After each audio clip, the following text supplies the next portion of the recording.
This is Kathy with Duality Unfolding. So I have a reading for you for this new moon in Taurus. And we're going to be looking at what you are ready to build or create or both.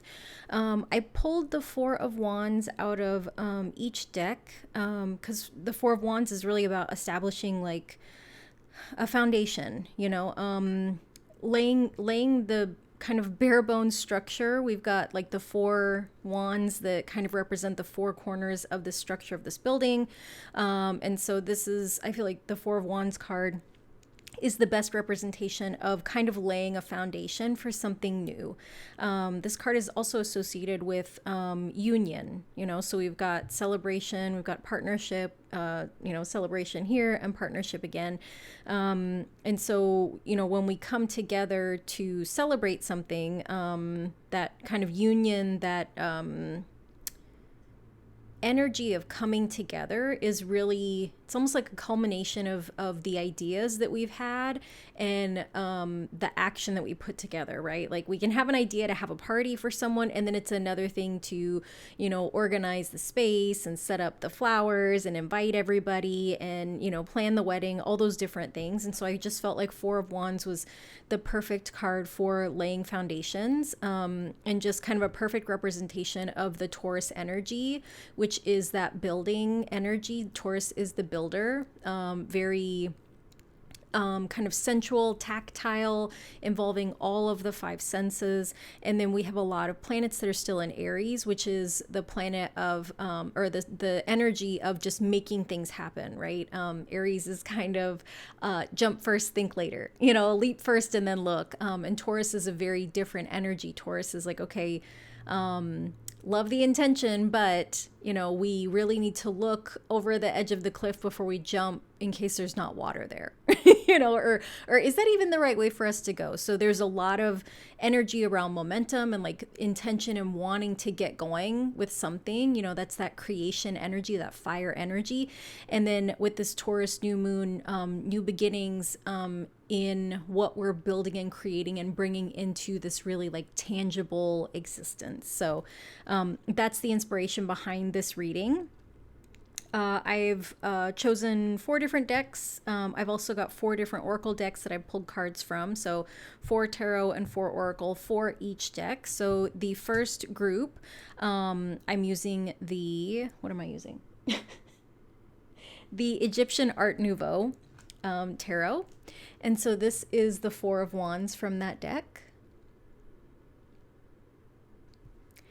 Group number 2, we've got the Tarot of the Divine, sorry. And this is the Four of Wands from that deck. Group number 3, I use the Numinous Tarot, and this is the Four of Candles or Four of Wands from that deck. And group number 4, got the Modern Witch Tarot, and this is the Four of Wands from that deck. So as always, timestamps are below. Take all the time that you need. Hopefully the artwork and the message is enough to help you choose. I know I didn't put out any crystals or any other like choosing cards, but I just wanted this to really focus on kind of laying that foundation and taking things into kind of a tangible, moving our dreams into tangible reality, moving our manifestations into tangible reality, ideas into action. So that's what this Laying Foundations reading will be about. So again, timestamps are below. Thank you so much for watching, and I will see you guys in the readings. Hello, group number 1. So if you chose the Egyptian Art Nouveau tarot deck, this is going to be your reading. So I'm just going to pull out all of the cards and put these out with their accompanying oracle cards. Okay. So we've got the Hierophant. We've got the Queen of Wands. We've got the Ace of Swords. And we have the King of Pentacles. Okay. like I talked about in the intro, the Four of Wands is about union. It's about creating something. It's about bringing life to action, bringing life to ideas. This card has just so much going on with it. We've got this kind of I don't want to call it a barbecue pit, but that's not what it is. It's like a little bit of a fire pit. We've got some kind of coals in there. There's some smoke coming out. We've got this person with this bouquet, and they're just kind of, gosh, it almost looks like they're almost like skipping or kind of dashing or just sort of floating through this space, right? And then, we've got these beautiful flowers, like this abundance of fruit. We've got this person back here that's just kind of, going where they're going. We've got all this action that's happening in the background, people setting things up, people preparing, for this big thing that's going to happen. And so with this Four of Wands, it feels like this is something that you have been really trying to prepare for, even if it's only been creating that mental plan, or even, documenting a little bit of a plan for yourself, like over the last couple months, possibly even the last year. You may have been just really kind of thinking through all of the things. You might have thought of this as like daydreaming instead of actually planning, because it doesn't feel like work, right? And it really feels like this is your energy, this kind of skipping, kind of floating into the actual like fruition of this thing that you've wanted to bring to life. And I think for some people, this thing that you're wanting to create, like they might feel like, wow, that sounds really hard. Like I would never want to do that. Like that sounds difficult. And you're like, walk in the park. Like, I feel like for you, this is very much like a passion project, or like a dream job. It's something that you have wanted for a while. And, in this Taurus energy, even in this Wands energy, like, wands are representative of the fire energy, but when we think about what we use wands for, like we use them to, kind of hold up they're like tent poles, right? They're sticks that kind of help to hold up a structure. We can use wands when we're walking, right? So we're really using that stick or that wand to ground into the earth to support us. And it goes really beautifully with the Taurus energy, because Taurus is that, it's the bull, it's the builder, it's that very in touch with the earth and the soil and the ground, almost kind of like boots on the ground, right? Like this isn't the energy of like a CEO that's like pointing and directing and telling people to do the things. Like this is the actual, mixing the concrete, laying the bricks, like kind of doing the scraping and the stacking. And so it feels like this is something that you have really been building from the ground up, and this could be, for some of you, this could be like a business. For others of you, this could be even like going to school, that you've been, doing the writing, doing the creating, making these projects to complete each class to get closer and closer to that degree or that certification. Or if you're in a trade school, like certification also, but like those tangible skills, right? That, when you kind of look back on the things that you've done, maybe there was, let's say that you're learning how to weld. Day one, you showed up for welding class and maybe all they did was explain to you, like a lot of the safety things and then a lot of the protective equipment that you would need to wear. And now you're at the point where it's second nature for you to just come in and put on your protective equipment. And, you don't have to think about like whether to flip your, eye protection down or which hand is more comfortable, which hand feels better holding like the soldering stuff or I don't know anything about welding, obviously. But like instead of kind of needing to figure out like, okay, what feels right, what feels comfortable, it's like this has just become like second nature to you. Like this is how kind of far you've gotten into the tangible part of this thing that you're building and creating, this this life, this calling, this business, this whatever it is for you. And yeah, that feels like kind of the overall energy of like this reading for you, at least this what it is that you are building and creating, or that you've been like wanting to build and create. So with this first card, we have the Hierophant, and then we have Integrate Your Knowing. So Hierophant's number 5. This Integrate Your Knowing is number 9. 5 plus 9 is 14. Is that right? Yeah, 14. And then 1 plus 4 is 5. So a little a little roundabout numerology for you. But 5 is the number of change in numerology. 9 is the number of completions and endings. It's the end of the cycle. The Hierophant represents wisdom. So we've got this pharaoh here, and they have the wand that actually they've kind of broken, and there's some tassels here on the end. They've got these 2 priests, I would say, like kneeling in front of them. The Hierophant it can represent tradition, wisdom, knowledge, and these are the people that are seeking, that knowledge. It can also be the teacher, right? When the student is ready, the teacher appears. We've got this little fox here, which is symbolic of really kind of quick thinking, like problem solving. It's a little bit of mischief, but I think, mischief is just the other side of curiosity, right? That, curiosity with a little bit of pesky energy is mischief. And I think all good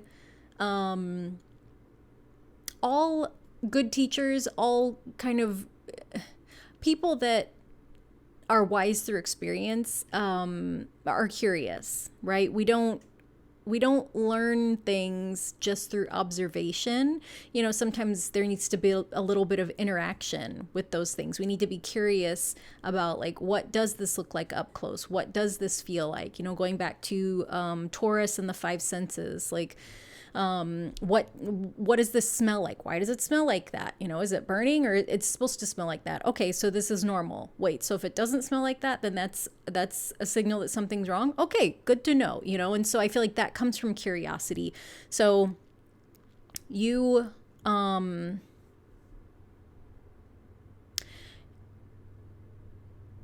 there are things that you have experienced that you are being invited right now to integrate, and it's for the purposes of sharing that wisdom and knowledge, and it could be in the form of teaching. It could just be sharing in the form of maybe writing it down, right? Starting a blog, writing a book. It could be a podcast, it could be a YouTube channel. You could be sharing this information, this knowing one-on-one with people, or you could just be sharing it out to the world. With technology, there's so many ways that we can do that. You could even be sharing this knowledge through kind of, physical, tangible things, right? Like teaching someone else like a skill, right? We talked about the welding example. Like, you might, have gone through the process of learning how to do it, and now you are teaching other people how to do it, that maybe are coming from the same background as you, right? Maybe you learn to weld, not because you have other people in your family that know how to do it, but because you just thought it would be neat, and there is a class at the community college, and now you see that there's many uses for it, and that it's actually kind of fun and a neat creative thing, and you'd love to teach other people that are curious but don't really think they'd be good at it because you came from that same space. Next we have the Queen of Wands, and this, you are living poetry. 3 plus 2 is 5 again. So there's some big changes that are happening. This this Hierophant card is a major arcana card. So this is essentially you're coming into a new phase of life. The Queen of Wands, she's very powerful in that she can make things happen that don't make sense to the people on the outside. It and it doesn't need to make sense to her. Like this Queen of Pentacles, or sorry, this Queen of Wands, like she knows that she's got this kind of magical element to her, right? We've got her, she's out in the desert. She's got this little black cat. Look at this little guy. That's I feel like she's been a cat mom for a long time, because look at this exasperation. She's like, look at this damn cat. All in my lap in the middle of the desert. It is hot. And this kid, sorry, maybe I'm projecting. That's probably me, because I feel like this is how Ben would love to live 24 hours a day. I'm like, get off me, kid. But the Queen of Wands is magical in that we can see she's in the desert, right? Like we don't see any green around her. This is the desert, but she's got sunflowers growing. You know, she's got one here. She's got, and there's green little leaflets coming off of these wands in the desert. How can you grow things? How can you grow green things in the desert, right? Like plants need water to grow. Lots of sun in the desert, but there's not a lot of water. So I feel like that is a nod to the Queen of Wands' power, that she has a little bit of magician in here. There's a little bit of, you know, witchy energy. I think the little black cat, the familiar, is a little nod to that. She's able to, she has a magic about her. She can make, create, grow, materialize things that other people don't understand how she does it. And she doesn't exactly understand how she does it either, but she doesn't need to, because the wands are about fire and action. She doesn't need to know how it happens. She just knows that it does happen, because she's the one that puts the work in. She's the one that has the intention and the belief and the aspiration for it to be so, and so it is. You are living poetry. I think that this is the way that people see you, that there's this kind of magical, ethereal element, this thing about you as you continue to like build and grow and create whatever your Four of Wands is. The people on the outside, and this could be people just on, you know, like the outside of your inner circle, or it could be people that, you know, are meeting you for the first time. Like there's something really magical about you, right? That like there's this kind of poetic way that you live and you be and you allow things to come into existence. And even when things are hard, it is what it is. Like you're not someone that, I mean, yes, she's a little exasperated here. You know, but I think this is, you never let them see you sweat. You know, but this is really about as exasperated as you get, right? A little tap on the forehead, like, oh, really? Come on. Okay, let's keep it moving. Let's go. Let's do the things, you know, and then you got your little support system here that's like, it's okay. You got it, mom. You know, so you have, you've got a support team. You might have a cat or a dog or a fur baby of some kind, feather baby, maybe if you have some birds, or even a little scaly baby if you're into reptiles. You know, that is part of this kind of support team that you have. But even when things get difficult, you're not someone that's deterred by that. You know, you understand that like there's ebbs and flows to things, and that when it is continuously too difficult, that's a sign that you've gotten out of alignment. But when, you know, when there's kind of like the peaks and valleys of things, like you're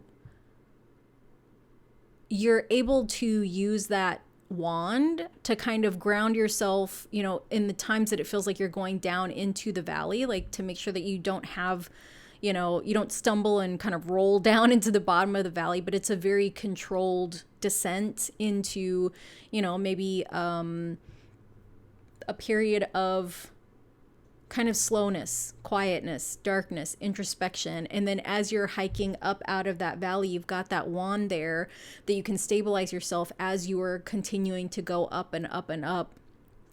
And it's a very even keeled energy that, it's just this very practical that like some days things are hard and some days things are amazing, and we're grateful for all of it, because the amazing days give us the encouragement that we're on the right path and to keep doing what we're doing, and then the hard days, you know, remind us of how much we're capable of, and that we have those really good days to look back on. That, oh yeah, you remember when we had that month where we made like we peaked the sales, and that we didn't think that like we would be able to sell that much, or we didn't think we would be able to make that much, or we didn't think that we'd earn that bonus, or there's a surprise promotion, or we applied for that job that we weren't sure if we were good enough for, and we were the number one choice. And even though it's hard because we maybe are learning new things, or like we're adjusting to a culture, we can look back on that success and remind ourselves like, oh yeah, I took that risk and it paid off. And that kind of old voice in my head, that inner critic that says like, I'm not supposed to be here, that's not true, because I have this good news. You know, I have this positive evidence to look back on, that even though I'm in the bottom of the valley, there's been many times that I've climbed out, and that this is just part of it. This is part of the journey. So very, really grounded, stable energy that from the outside looks like magic and like positivity, and like, how do they do that? And I feel like really with the Queen of Wands, it's like, what is the other option? We just lay down and die? Like that's what we came here for? No. Maybe we sit down and take a rest. This is a little warm, you know, and then we regroup and then we keep it moving. Okay. So then we've got this Ace of Swords and this Fierce Serenity card. Aces are new beginnings, which is really kind of the energy that we're in. 8 is this number of abundance. It's never ending, right? If we turn this 8 sideways, it's a infinity symbol, so never ending. Swords represent the mind, communication, ideas.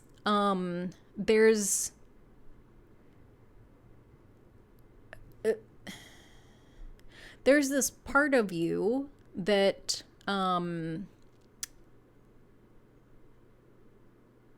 trusts that the ideas, the words, the path, the way will always come. That, you know, if you were someone that's a writer or a creative of some kind, you're familiar with kind of like writer's block or like creative burnout, like those concepts. And the thing that you understand, or that you're coming to understand about it, is that nobody really has writer's block, or, you know, has creative burnout. Like the times that creatives get stuck and they can't create is because there's a lack of surrender, there's a lack of trust, and there's an overbearing need to push, right? That when you are in flow, when you are working in your magic, and you know that you're in alignment, and you try to come up with, you know, like maybe the idea, or you sit down to write, or you know that you want to apply for another job, and you look and it just, there's nothing out there that's worth your time, you know, or you will come to know that those are the signs that you need to rest. That the times that, because you have seen how easy it is to create and put things together and build when you are in flow. And so you understand, or you're coming to understand, that you cannot build, create, establish without all the right elements. And like the required elements for you to build, establish, create, grow are you, the universe, trust, and surrender. And that in the moments when you've decided that you don't need the universe, you're just going to do it on your own, it doesn't work. Works for a little bit, and then it gets really hard, and then you get stuck, and then you get frustrated, and then you kind of doubt yourself. But it's like when you bring that trust back in, for the universe, that you invite the universe back in and you trust that the universe wants to partner with you, and you trust that it's safe for you to partner with the universe, then that surrender comes in, because the universe, the universe wants to partner with you. It wants for you to have the things that you want. The things you want are attracted to you just like you're attracted to the things that you want. But if there's not if there's not a cohesive partnership between you and the universe, it's very difficult to make things happen, right? So it's almost like, what I'm seeing it as is, I don't know if they still do this, like track and field day, or like little track and field events, like outdoor events, or maybe they do it at like picnics. It's a 3-legged race where you have 2 people, and then they stand next to each other, right? And then their 2 inside legs are tied together. So it's like, the outside leg is 1 leg, 2 legs, and then this inside leg is the 3rd leg. So they have to figure out how to walk together, or run together as fast as they can to get to the finish line, as a team. And so if they're pulling against each other, right, or if they can't work together cohesively, they're going to fall down, or somebody's going to get hurt. And so that really, like, the whole journey is it's a 3-legged race with the universe, that you have to build up this rapport with the universe, and you guys kind of have to talk about it, like, okay, are we stepping forward with the outside leg or the inside tied leg together? Are we stepping forward with that one first, or what are we doing? And okay, let's practice a little bit, and then after a while, when you get the rhythm of it and you have a plan, then you can just go. And I feel like that's the serenity part of it, that like when you fall into this rhythm, it's so easy to trust and surrender to the universe, because you know that you're on the same page. And that like this knowingness is what is coming in for you, that like you will, at the end of this, I don't know what this is, and I apologize, like I can't give you a time frame, but at the end of this, whatever this is, like this period of you and the universe getting familiar with how to run your 3-legged race, at the end of this, you will know quickly, instantaneously, you will know the times that you have fallen out of rhythm with the universe, and when you're pulling apart from the universe, and how to get back in sync so that you can continue running that race. Like, it's going to be something that you might have experienced it already. Like, you might have had situations come up where it's like you kind of wander off the beaten path, and then it's like, oh wait, I'm not in alignment, and I don't really know when I fell out of it. But if I actually think back on it, like things have been kind of weird for a couple weeks. Like, it won't be like that anymore. Like, you will know instantaneously that like, okay, something's off. I'm out of alignment. And how do I get back to alignment? Okay. Hey, universe, like, which are we stepping forward with, the inside leg or the outside legs? Or even just saying like, hey, inside leg. Okay, let's go. So, yeah, you're in this time of really building this rapport with the universe, which I feel like is such a beautiful thing, because I feel like surrender is such a hard lesson for lots of us. And it's because it's not a do, like it's not a doing, like you can't do surrender, right? It's not like doing running or boxing or cooking or baking. Like it's a way of being, it's very much like internal. It's kind of like if I told you like, hey, go do some thinking, and it's like, okay, well, what am I thinking about? Just do the thinking. And it's like, well, I'm always thinking, but is there something you want me to think about? Like, so it's kind of this abstract thing, like go surrender. And it's like, what? Or if I was to say to you, like, go be who you are. And it's like, but be, what do you mean? Like, how do I be myself? Like, I'm always being myself.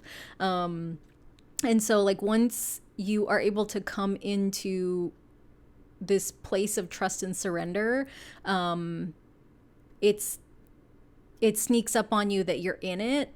But it's like, once you get it, then you really get it. And it's like, oh, this is why nobody could teach me how to do this, because it's not a teachable thing. It's an experiential thing. I had to experience not surrendering. I had to experience fighting. I had to experience resistance. I had to experience whatever the opposite of trust and surrender are for you. Like, you have to experience that, because we learn in extremes, right? You have to experience what hot water is to really understand what ice cold water is, right? Like, you have to experience what a burn is to experience what heat is, right? Just like the right amount of heat. Like, too much is a burn, and then a little, just enough is nice to, like, warm us up or roast some marshmallows or something.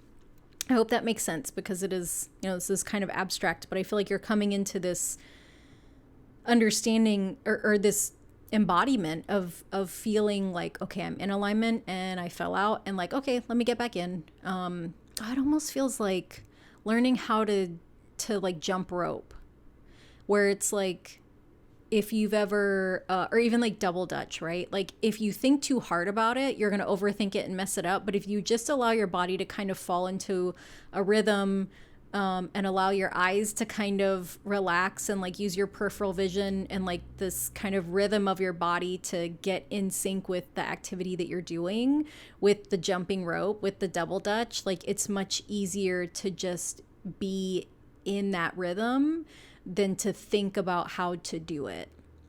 I hope that makes sense. Okay, moving on to this next card, this King of Pentacles, and we've got this manifesting and doing 59. Like we said earlier, 5 plus 9 is 14, 1 plus 4 is 5. So again, more kind of change energy, more cycle completion energy. We have a lot of royalty here. We've got the Hierophant, which is, he's a priest, but still like a high level figure, a queen and a king. And then we've got the universe here with this ace. So a lot of divine authority, a lot of really grounded, strong, kind of balanced energies. With this King of Pentacles, we see these bulls here, with this. So this is very Taurian with this Taurus New Moon. Sorry, I was looking at these little burbs. Look at these little buddies on the top. How cute are they? And yeah, we've got this king here. He's holding his pentacle, and he's got one of these little things like our Hierophant had. I don't know what this is. I don't know if it's a whip. I don't know what it is. But again, like, tying this all together, we've got the one wand here with the queen, the one whip here with the King of Pentacles. King of Pentacles is a very stable, grounded energy. There's a tarot reader named Lindsay Mack, and she describes the divine masculine as a redwood tree. And I think it's easy for us to kind of think about the physical traits of the masculine that kind of align with this redwood tree, like being big and strong and like unmovable and powerful. But really, like, the thing about the divine masculine energy is that, like, it's like a mountain, in that, like, a mountain and a redwood tree are very similar in that, like, they're obviously both very large, but they are what they are, right? They get to the point where they are formed, and that's what they are. Like, they're not malleable, they're not changeable, they're very, very structured. And they are what they are until they are not that thing anymore. So it's very fixed energy, which Taurus is very, it's a fixed sign, which is where like that stubbornness comes from. But being like this, being true to the reality of who you are. So it's almost like there's this authenticity, right? That like a mountain can't hide the fact that it's a mountain. A mountain can't be like, well, I'm gonna crack myself and allow this whole side to fall away so I'm smaller so then I can be a hill. Like that. That's not how that happens, right? Just like a mountain can't become a volcano. Like a volcano can be a mountain, you know, but it's really like it's a volcano and it just happens to look like a mountain, or like a redwood tree, right? It can't become an evergreen. It is what it is. Like once it grows and germinates and it gets to this full size, like that's all it can be, is this redwood. And the divine feminine is the opposite. It's always changing and malleable, and there's influence to it because of its changeability, its mutability. Like water is the divine feminine. Water is influence. That if you look at the Grand Canyon, this is like eons and decades and however long of like water running through that canyon, and the constant running of the water is what wore down the walls, right? Or like river rocks, like they become smooth because the water is constantly moving over them. But that water can freeze in the wintertime. You know, it's malleable. That water can get to a certain point in the river where it dries up and it evaporates into you know, condensation or into like clouds, and then it comes back down as rain. And so I say all that with this like very grounded, fixed redwood mountain energy, that we have to be who we are. And if, how do I say this? Like I said, the mountain knows who it is. The redwood knows who it is. Like they aren't changing because of that divine masculine energy. And when we look at this card, we've got this third eye and the eyes closed. If you, okay, oof, this is hard.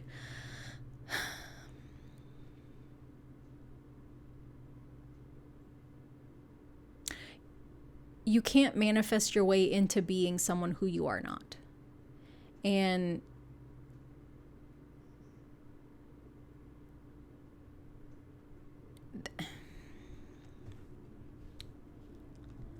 I feel like for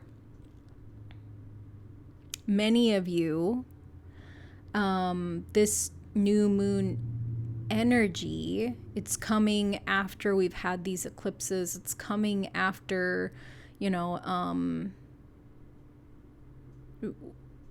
we've had some really big energies over the last 4 years. Like some of the transits that are happening around this time are touching on some of the same transits that happened during 2020, which is a really significant time for all the humans, right? You're being asked to open your eyes to who you are and to open your eyes to who you've become, to really ground and root yourself in the authenticity of your knowing, of your magic, of your partnership with the universe, of your impending success. This King of Pentacles, like this dude, this energy, this dude, not a care in the world about money, abundance. Like there's grapes all around. He's got two fatted calves, you know, if we're to kind of use this biblical reference of abundance. The grapes, you know, and all the leaves, like we can see that he's got all these grape vines, orchards, I don't know what they're called, behind him. Big castle. He's got a rug outside. You know, he's got a little footstool. He's he's a king. Like, he's secure in his abundance.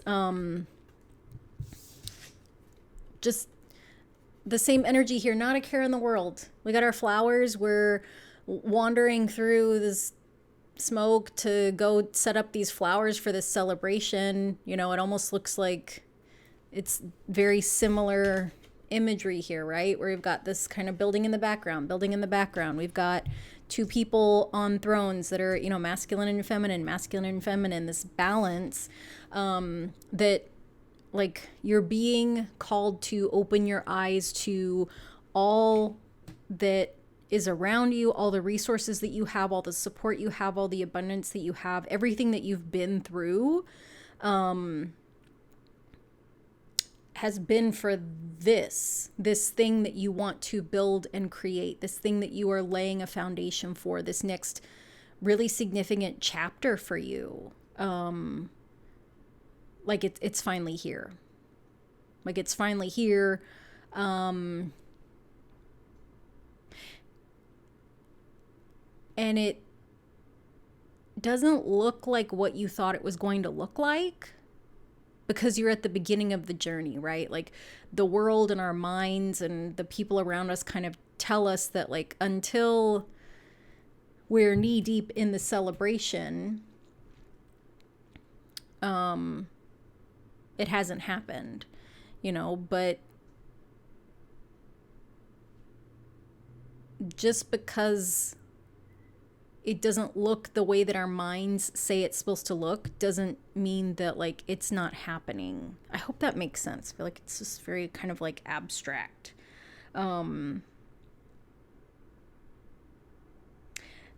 With this third eye, with this kind of lion facing forward, with this light around this little fox head, and even with this, you know, kind of symbolism here in the center, like,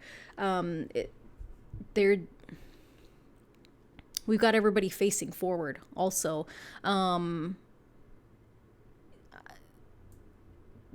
You could potentially benefit from being very direct right now with what it is that you want. Like, really being brave enough to write down exactly what it is that you want to manifest, you know. You know, with money, using figures, with mindset, you know, like deciding like what state you want to be in, with the magic that you create, like what is that, and what areas of your life is it in, with the knowledge and the things that you're sharing. What do you want to share? How do you want to share it? Who do you want to share it with? And then with the celebration, like really defining, like, this is what success looks like for me, so that you know what it is that you're working for, but also how to tell when you have gotten there. Because I think one of the things that we kind of don't talk about with manifesting and vision work is that it's not a one and done, right? That, like, when we had set goals before, it's I mean, it's kind of like anything, right? Like when you get a bachelor's degree, like, depending on what field you want to be in, like, that might not be it, right? That, like, if you get a bachelor's in psychology, you can't really do anything with a bachelor's in psychology, right? Like, you need a master's or a doctorate, you know, a master's to, like, be a researcher, or to do studies, a doctorate to, you know, like, really teach, you know, to run higher level studies and experiments and, like, oversee things.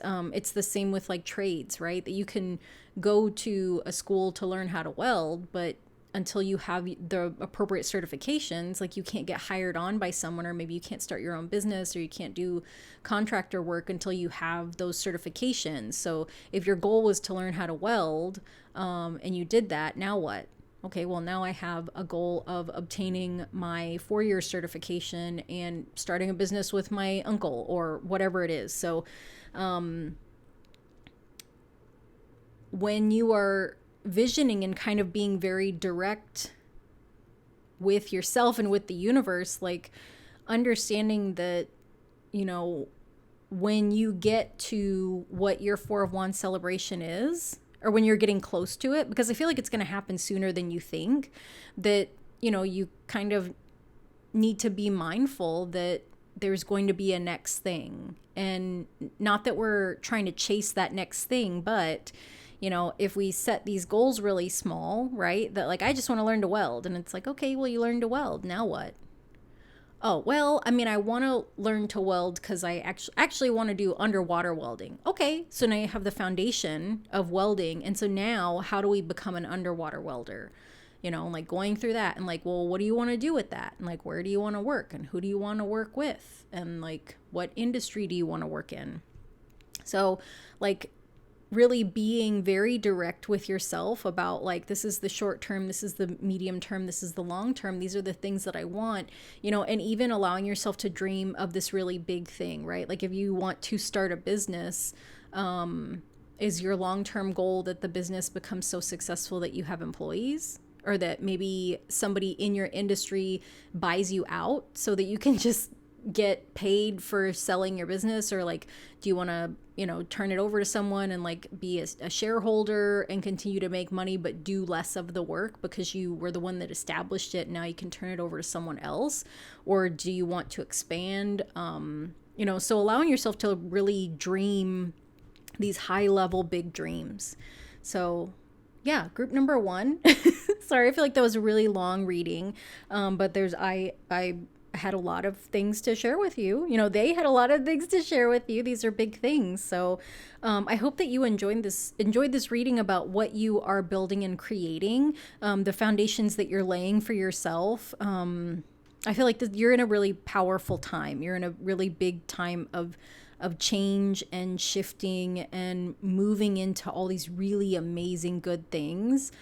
So if it's been kind of difficult and hard for you over the last however many months, years, maybe even a decade for some of us, I hope this reading has brought you a lot of comfort and a lot of clarity, and really some support and encouragement for the good things that are coming for you. So I want to say thank you for letting me read your cards. And if you enjoyed the reading, I would love it if you would like and subscribe.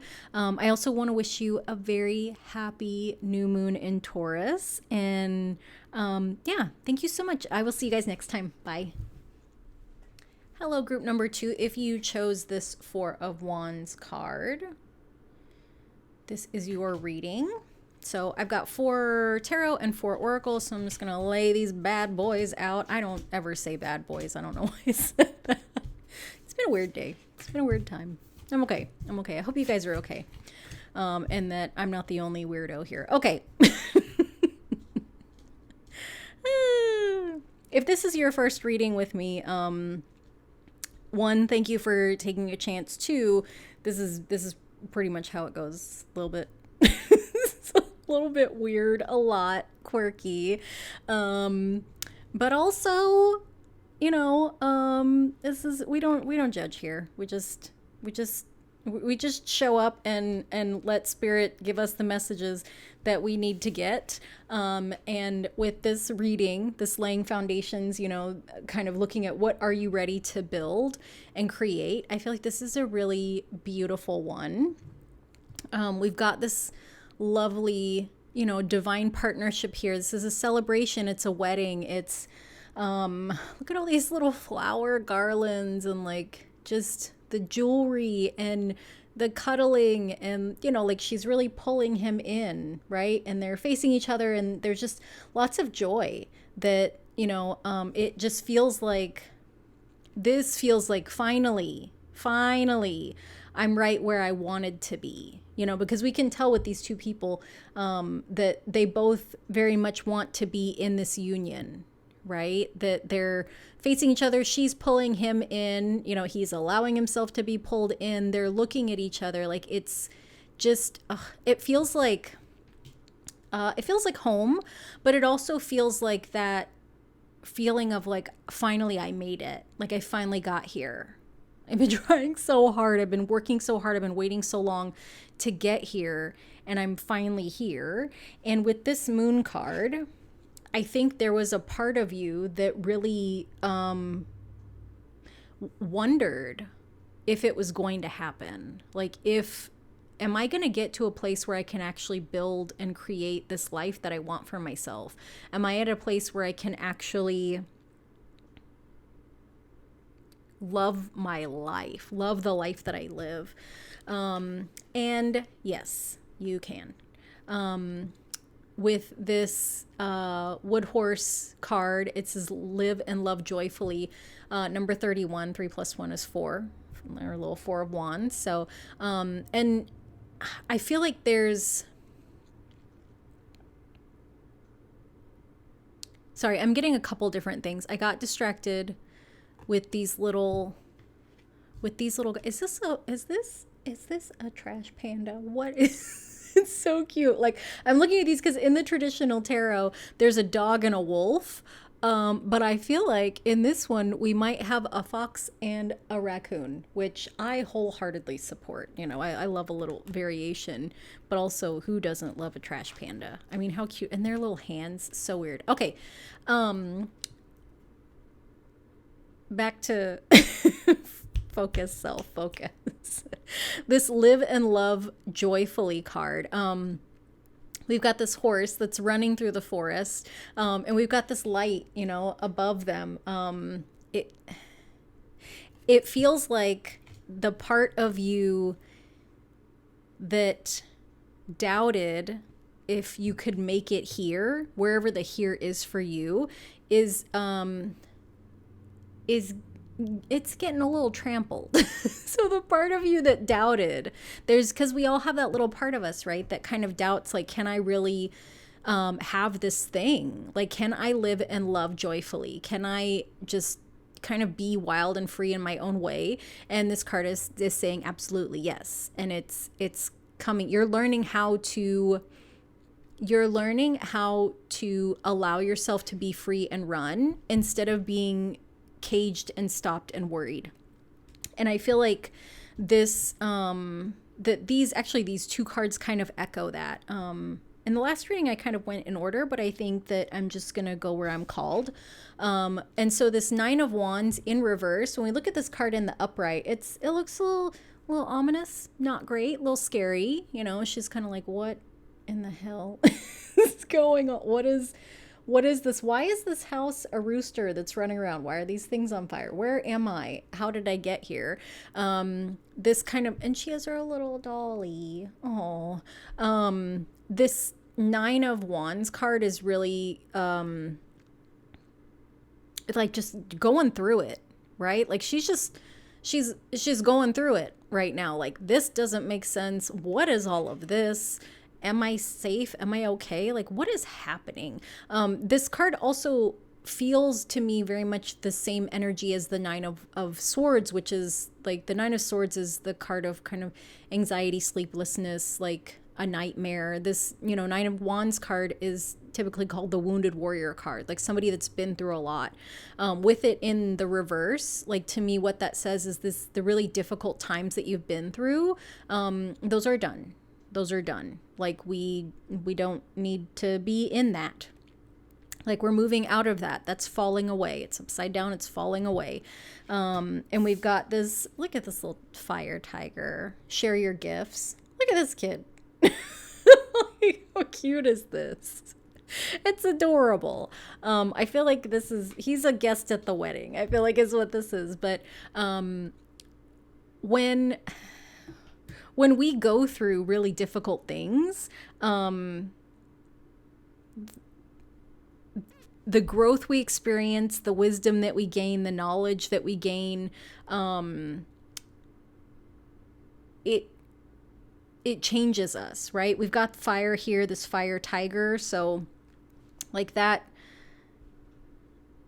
fire changes things, right? Like, when you heat glass up to a certain temperature, it starts to melt, and you can it's malleable, you can shift it, you can change it. The same with metal, that if you heat metal enough, like, you can start to bend it. And so it's almost like you have, you've gone through the fire and you've been malleable and like you've kind of changed. And as you're coming out of this fire, there's this kind of refined element to you, that the things that no longer serve you kind of, they got burnt away, left behind, kind of chipped off. If we were to use like that metal example, the metal and the heat, you know, like the way that they kind of make swords and like just different things that they heat up, you know, striking it or like breaking pieces off, or the same with like molten glass, right? It's shaped, and then once the shape is complete and they cool it off, they break it away from the, you know, that big piece that it came from, it, because it needs to be refined and it needs to be separate. It's a completed work, so to speak. And so it feels like you going through the fire. And now I can hear that Kanye West song in my head. You going through the fire, like coming out on the other side, like you are a different person, right? And I feel like that just really resonates with the, like, I never thought that I would get here. And if you had to go through this refinement process in order to be the person that could make it here. Yeah, and just like, there's, I don't know how to say this in a nice way. Well, I'm just going to say it. You don't make sense to people because people are aware, or they become aware of this that you had to go through. And like they don't understand how you can be so joyful and free-spirited and just happy. You know, that I think a lot of people would go through this and kind of get stuck in the worldview that this is what life is, that this is how it is, and that you don't transcend this, you just get used to being in this. And like, that's not what you came here for. You know, this was a stop along the route to get to this. With this Ace of Swords in reverse, I feel like, well, aces are new beginnings, but swords are about like mindset, communication. With this metal rat, beware of projection. There's 3 + 7 is 10. In numerology, we reduce the numbers to a single number. So 1 + 0 is 1. 1 is the number of new beginnings. Because this was in the reverse, like, I feel like there were some old cords that you cut through. And this says beware of projection. And while this rat is looking at itself, like, or it looks like it's looking at itself, really what you have learned, one of the things you've experienced going through the fire, is how much people have projected things onto you.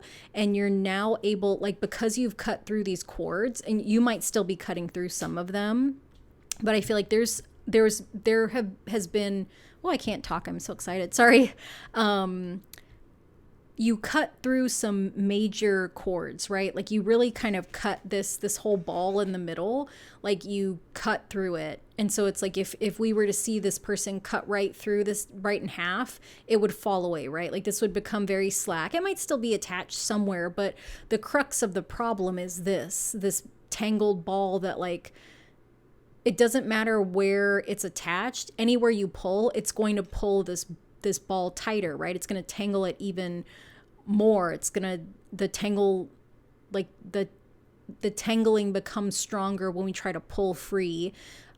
But cutting through it, like, you know, the swords represent truth also, like the clarity of truth, the truth of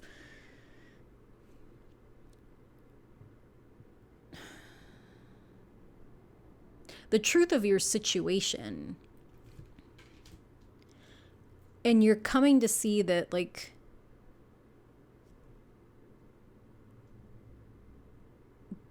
there's been someone, or maybe many someones, that have projected onto you things that were not you, but you didn't know. And so I think, gosh, you have a really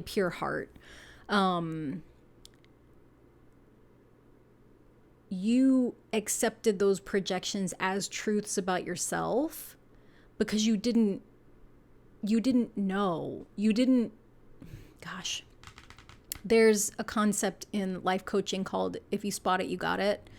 And so it kind of talks about how if you see someone doing something that you don't like, your attention is being called to it because there's something inside of you that resonates with that, right? So it's kind of the concept that like if you get really angry at people that are rude to like waiters and waitresses, then it's likely that there's a part of you that can be really rude that you don't like to look at. And so you spot it, you got it, just kind of means that like if you see it in someone else, it's an invitation to look and see like, okay, where do I have that in me? You know, and it might not be literal. Like you might be really, really nice to waiters and waitresses, but then, you know, you might be really mean to other people, you know, in a way that you feel justified. And so that's something that you're being invited to look at. The opposite of that is what is happening here. And I wanted to explain it that way because to call it a blind spot is not enough. So like you don't project things onto other people the way that these people have projected things onto you. Like we all project things onto other people, but the way that things have been projected onto you, like it feels like you've been blamed for lots of things that were not your fault, and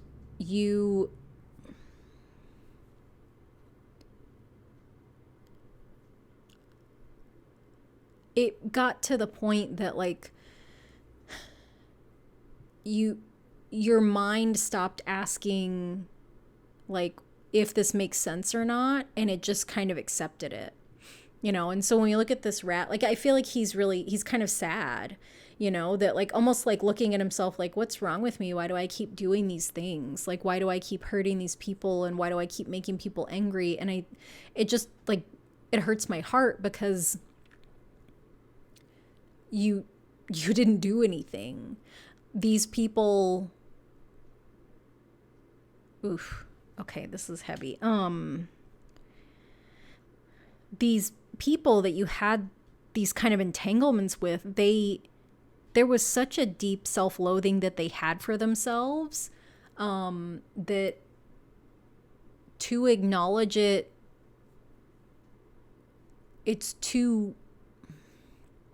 it's almost like a cognitive dissonance, right? That like these people that you've dealt with are so self-centered and so self-loathing at the same time that if they were to see how much they hate themselves and how much they can't stop focusing on themselves, it almost like it feels like a brain break, which I know doesn't make any sense, but it's almost like what it looks like is like if a brain was a Rubik's Cube and it split two different directions, like it turned two different directions, like their brain can't comprehend that. And like the brain can't do that, right? It can't twist itself. But so it's like there's this shaking of like not being able to line up both sides of it, and not because they can't see both sides of it. They can't see that like you can be so wholly self-centered and self-loathing at the same time. Like you can hate yourself and be the only focus of your own attention at the same time. And like that is the dichotomy of being human, that like there are a lot of things about being human that don't make sense, that are at odds with each other, that exist at the same time all the time, which really is kind of the reason behind the name of the channel, Duality Unfolding, that we are all more than one thing, and we are always unfolding and awakening and opening up to that fact that, you know, we can be two different things at once. And I feel like you are waking up to the reality that these things that you held yourself and allowed other people to hold you accountable for were not yours and never were. And instead of becoming angry, like I said, you don't make sense to people. Like a lot of people would be vengeful. And really you have every right to be vengeful in a way to against these people, like for blaming you for their own stuff, you know, like because you essentially were scapegoated. And that like anybody outside the scenario can see it, but they would never invite anyone in to see it. And you are too loving and caring and kind to call anyone else in to support that. And I feel like as you continue to work through like cutting those cords and releasing those cords, whether you release those people or not, like the cords are the wounds, right? It's almost like this sinewy scar tissue that binds you together. And, you know, that like you can cut it away and allow their tissue to go back to them and your tissue goes back to you. And that's really essentially what cord cutting is, but it's on an energetic level that, you know, we detach the trauma that bonds us and we ask for the energy to return to where it came from and where it belongs. And that, you know, God's source spirit kind of sorts all that stuff out. You know, that it alchemizes what no longer needs to be attached to anyone, and then it returns the appropriate energies back to the people that it belongs to, and it allows that clean break energetically to happen. It allows the healing to start, whether you choose to stay in contact with these people or not. Like cord cutting is not about cutting people off in the tangible sense. It's about removing the painful hooks of each other's energy so that each person can heal, so that the situation can heal. And as you continue to let go of that other person's energy, and as you continue to see that like you didn't do anything wrong, that like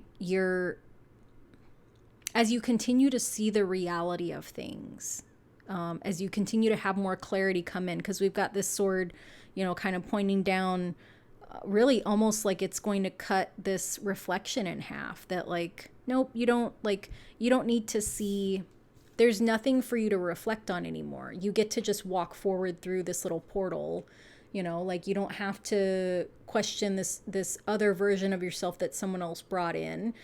You can move forward. As you continue to gain clarity and you understand the truth of what happened, like this sun card and this metal ox are really the energies that you're moving into. So the sun card is like just one of the most positive cards in the zodiac, in the tarot. We've got, you know, this god, I want to say this is Ra, and he's got this Ankh, this symbol of life, you know, which is attached to the sun, moving forward, moving towards this, you know, situation, this experience, the greatest love. This was 37. This is 38. The numerology of it, 3 + 8 is 11. 11 is a master manifestation number. 11 is a master number. It's very similar to our, you know, 4 wands. 11 is like 11 and 11. It's the 2 upright wands. It's part of that stable structure that we're creating, that you're creating, that you're building for yourself. And the greatest love that you're experiencing is the ability to meet your God self, meet your higher self. I feel like this is you, you know, and like we've got this bull here, the Taurus, or this ox, you know, with this Taurus new moon. Like it's almost like this new moon is escorting you into this time of meeting this higher version of yourself, you know, that you've got this divine support that's like leading you there. You've walked over this, excuse me, I'm losing my voice. You've walked over this bridge in the moonlight, literally into the sun, you know, moving from this projection to this experiencing the greatest love, you know, which is the love for yourself, which is the acceptance of yourself, which is being able to see yourself through the eyes of like your God self, through the eyes of the universe, through the eyes of love, you know? And I feel like that just really connects with this feeling of home, right? Because when we look at these people, this looks like a person, this looks like a deity. You know, this feels like this partnering with the universe, that it's like, oh, you finally made it back home to yourself, which means you made it back into alignment with me, and now we can come together. Now we can partner. Now I can help you build this life. And there's this feeling of like really of kind of this almost like motherly pride. Like, I'm so proud of you for making it through these really difficult times. And I remember when you were in the dark and you didn't know if you could make it. And I remember when you were afraid of your really wild, fearful self. And I was there, even though you didn't know me or see me or feel me, in the times that you were really alone in your own mind, because you didn't yet know me. We hadn't met yet. And I feel like for some of you, whatever this was, like this kind of projection stuff, like this going through the fire, like, I feel like for some of you, you would describe that as the loneliest time that you've ever experienced in your life. That like when people talk about being lonely, you think of this and you're like, yeah, I know what that is. I've been there. And I feel like it's a thing that makes you stronger, because that ability to empathize and relate to people, it's not something that everyone can do. It's not something that everyone wants to do. Yeah. I feel like the thing that you're building and creating is this foundation of like this partnership, this life with the universe, that it's this very kind of spiritual union where it's almost like it feels like the way that like monks take a vow, you know, like whether they take a vow of silence or they, you know, they take their vows to become a monk, or even like a priest or a nun or something like that. It feels very there. It feels like there's this very intentional holiness to it, that like it feels like a marriage, like a union, that like, okay, universe, like this, I want to partner with you for the rest of the time that I'm here. And it feels on the inside, it feels like there's this knowing that it's a really radical thing that you're doing. It's this really radical vow that you're making, but it's also like, it's not scary. It's like this is the way that I'm supposed to go. This is what I'm supposed to do. And it feels very like this very secure knowing. Yeah. Yeah. So group number 2, this is your reading on what you are creating and building, like what you're laying the foundation for, which is really this beautiful partnership of like healing and growth and alignment and gosh, all these beautiful things with the universe. It's a very different level. It's almost like a heart freedom is what it feels like. I'm looking at this little guy. Look at this little cutie patootie. I can't. That's you. That's you. Oh, okay. Group number 2. Thank you so much for letting me read cards for you. I hope that you enjoyed the reading. And if you did, I would love it if you would like and subscribe. Thank you for letting me read cards for you. I am wishing you a beautiful new moon in Taurus, and I will see you guys next time. Bye. Hello, group number 3. So if you chose this 4 of Candles card, this is your reading. So I've got 4 tarot cards here and 4 oracle cards. So I'm just going to lay all of these cards out so we can take a look at what we've got. Oops. Okay.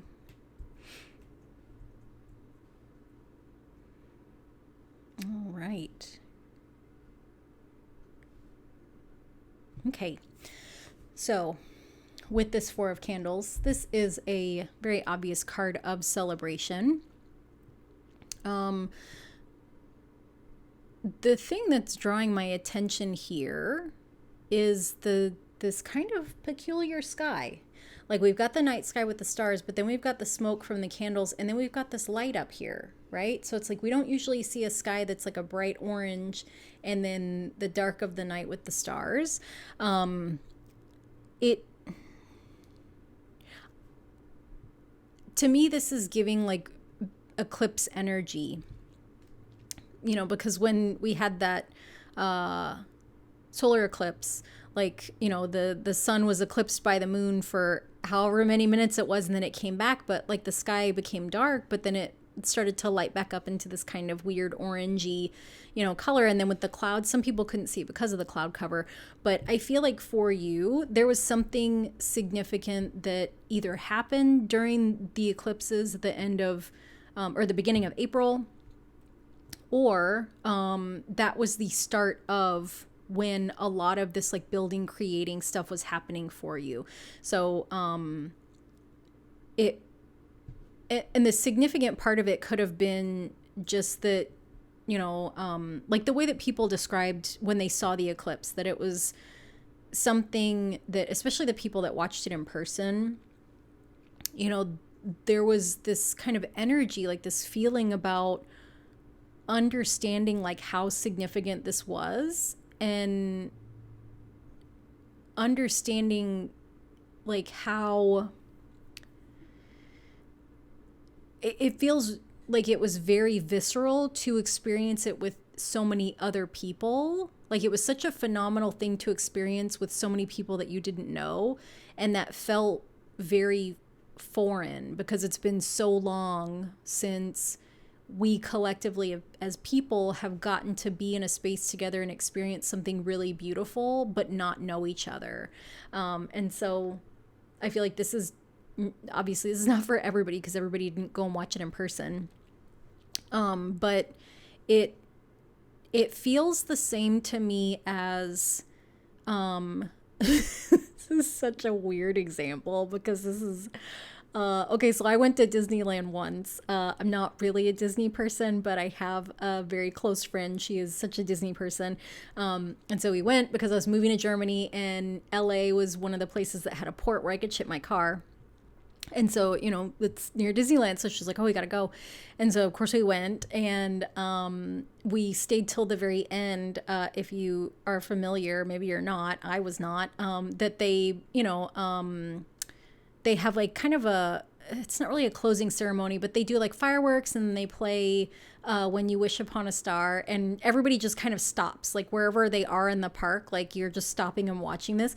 And like I said, I'm not a Disney person. It was very emotional for me. I am a Cancer sun, so I am pretty nostalgic and emotional, but like typically things like that don't, you know what I mean? Like, they don't really get me, but like it wasn't necessarily that it was like I'm in a Disney theme park, but it was that it almost felt like this culmination moment because, like, I think a year or two before that, maybe even 3 years before that, like, I was really unhappily married. I didn't have any friends, you know, and fast forward, like, I'm divorced. I had started to change into who I really am. Like, when I was married, I was really quiet and like shy, painfully shy, really insecure. And then, you know, I joined the military and like started to realize that I could do stuff, and I knew stuff, and I was pretty smart. I'm pretty good at what I did. And then I met other women that worked in the IT field, and there were two women, like this friend that I went to Disney with, and another friend who I met in the school where we learned to do our jobs.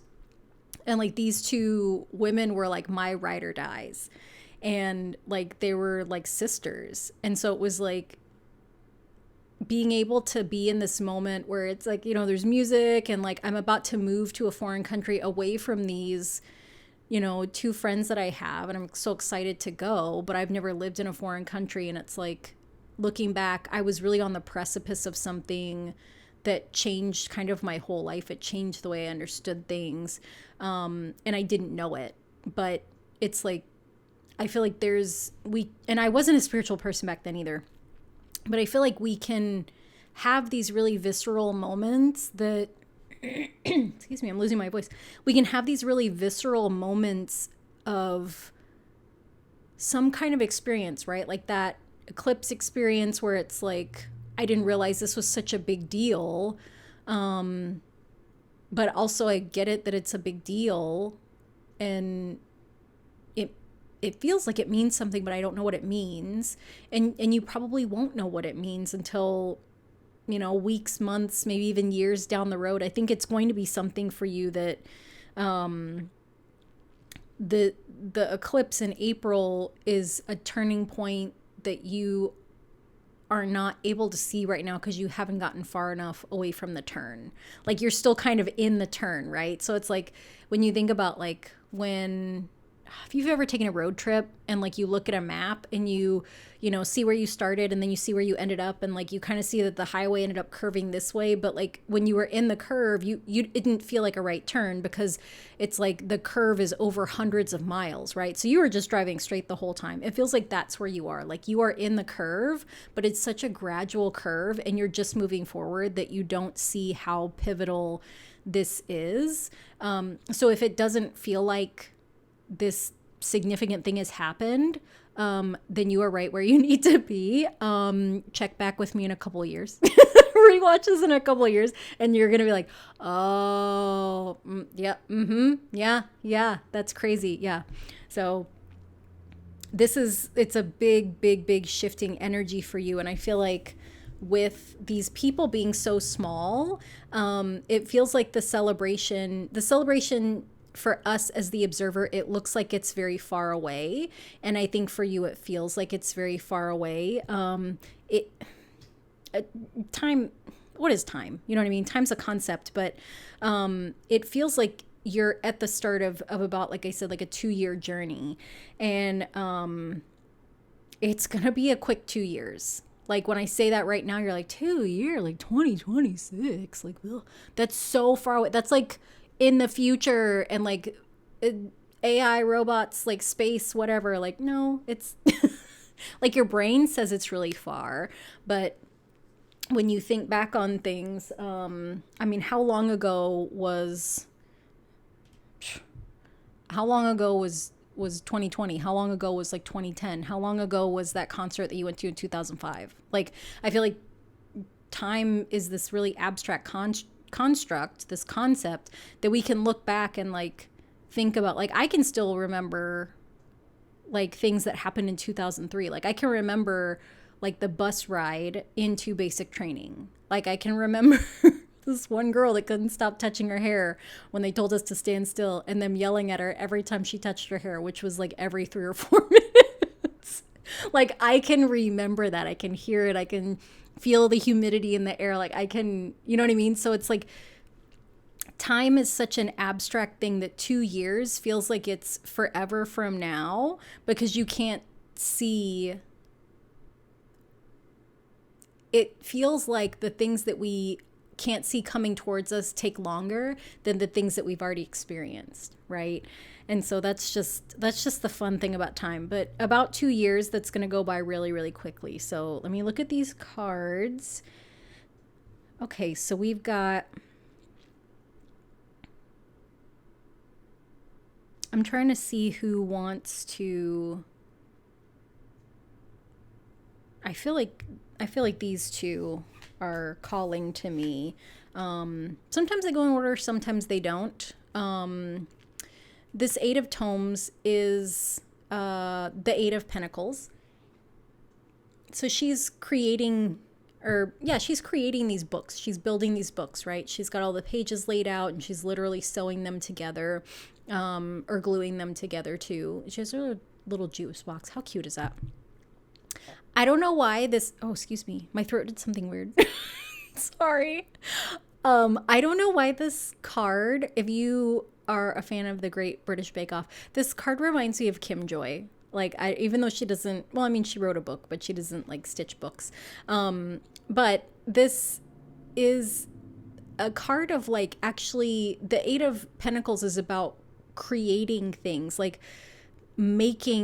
literally making, building something.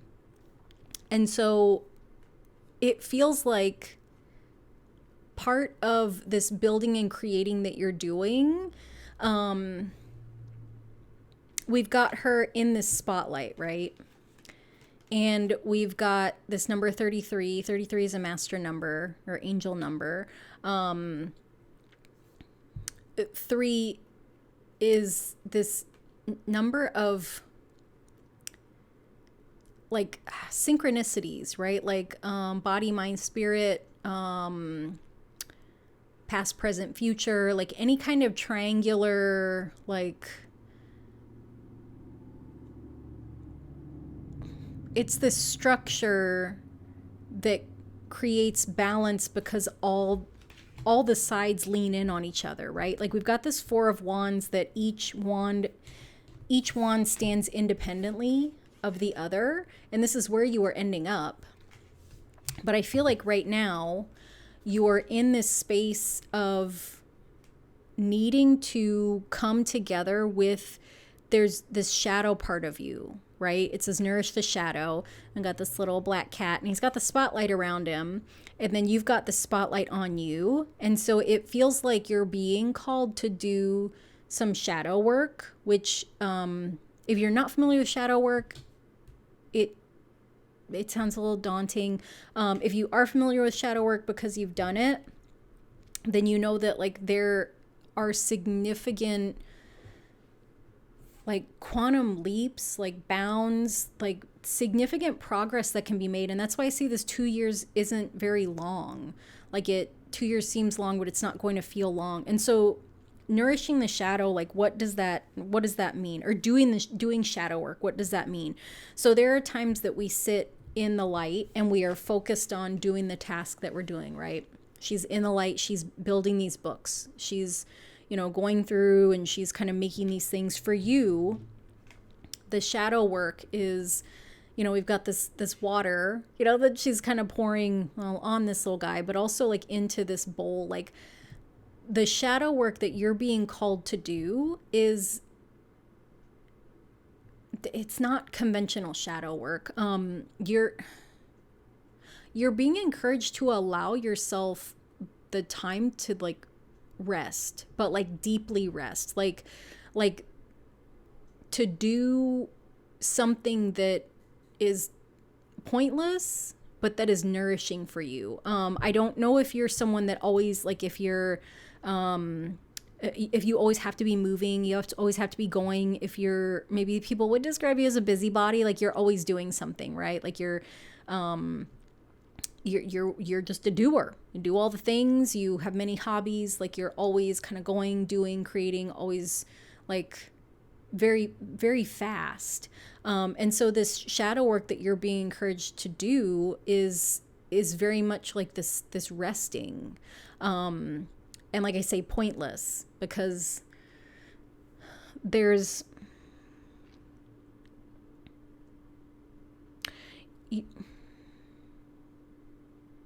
I don't know. How do you feel about play?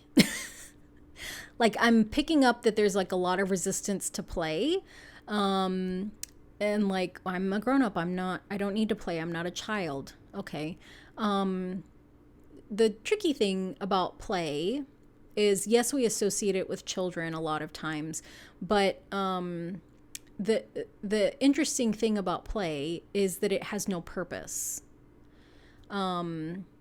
Like it's just done for the enjoyment of doing it, right? Like playing tag, like kids play tag, and like, is there ever there's no tag championships, right? Like there's no tag scholarship. There's no, like, nobody wins at tag. It's like this never ending game of like chasing and tagging each other. Like it doesn't, nobody keeps a score. Nobody remembers who was it last. You just kind of organically start a game and it's like, tag, you're it. Like that's the commencement of the games, right? And maybe the person that tags you and says that you're it, they weren't it last time. There's no rules. It's a lawless zone of joy. And so this shadow, like the nourishment that your shadow needs is the time and space to just get lost in pointlessness. And I'm feeling some resistance from some of you about that, because why? Why should we waste our time? You're not wasting your time. You are investing time in your shadow. You're investing time in nourishing a part of you that has not had the chance to be in the light. It reminds me of that movie, Split, or even Glass. The Kevin, like the guy that he's got the multiple personalities and they all compete to be in the light. Your shadow self deserves to be in the light. And the light that your shadow self needs to be in is this light of whatever is nourishing for you. And nourishment is joy. Nourishment is enjoyment. Nourishment is doing a thing just to do it. I would even challenge you. This one might be hard. But you know what? You deserve it, because it's going to be really profound. I would challenge you to do something that you know that you will not be good at. And just let yourself be bad at it. Do a thing that you know that you're going to do horribly. Like, are you an artist? Like, do you know how to draw? Okay. You maybe you don't know how to draw. So I would encourage you to attempt to do some kind of portrait. Right? Something that you know that you will fail at, and just do it, because when you nourish your shadow by doing a thing that you know that you will not do well at, what that teaches you is that you won't die if you're not perfect. No one's going to criticize you or make fun of you or tear you down because you weren't good at something. The value that inherently is inside you doesn't change because you're not good at something. Like this nourishment, like your shadow really houses your self-confidence. That when you are in the light, you are striving and hustling and doing everything you can to earn love and approval. And your shadow knows that you inherently already are worthy, but it doesn't have access to the light for long enough that it can be in the light and active so that you can see the truth of your shadow, which is that, like, you already are lovable. You don't have to do anything. And the more that you can allow yourself to be with your shadow, just doing the things that maybe you're not good at, or just doing things for the purpose of just enjoying them. Like, for some of you, I feel like some of you, this might be inner child work. Like, you might need to go to the Dollar Tree and buy a coloring book and just let yourself color. Because that's something I feel like you would enjoy. And also, like, there's no purpose to it. Are you gonna frame those Barbie coloring sheets? Are you gonna frame those Pokemon coloring sheets? Nope. Are you gonna tell people about it? Probably not. Is it gonna be something that, like, you set a timeline to? No. Like, you just, maybe in the future it becomes something that's a supportive activity for you, that when you have a bad day, you come home and you put on your comfy clothes and then you just color a couple parts of one of your Barbie coloring book pages, and you just let yourself get lost in that. Because the other alternative is that you ruminate on this bad day that you have, and you punish yourself and you criticize yourself and you beat yourself up to become a different person than you are, to make people that you don't care about happy. That was really harsh. Sorry. Sorry. I hope you understand that I say that with the most love, and I hope that it makes sense to you. So, draw badly. That's your homework for this. The next one that we have is this Dreamer of Vials, which is the Page of Cups. So we have this I'm trying to find her other hand. So it looks like she's holding this, almost like this globe, and there's a little goldfish in here, which is a nod to the traditional Page of Cups that has like an actual cup, like a little chalice that's got a little fish coming out of it. This guy's in his little fish bowl, and she's holding him. Oh, there was a cork over the bottle, so she removed the cork. And it almost feels like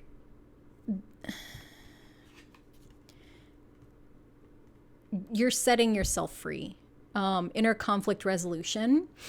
This is number 6. 6 is, in numerology, 6 is the number of like human love. 7 is the number of spiritual love. 6 is the number of like human love, like the way that we as human beings love, that we, you know, we have a,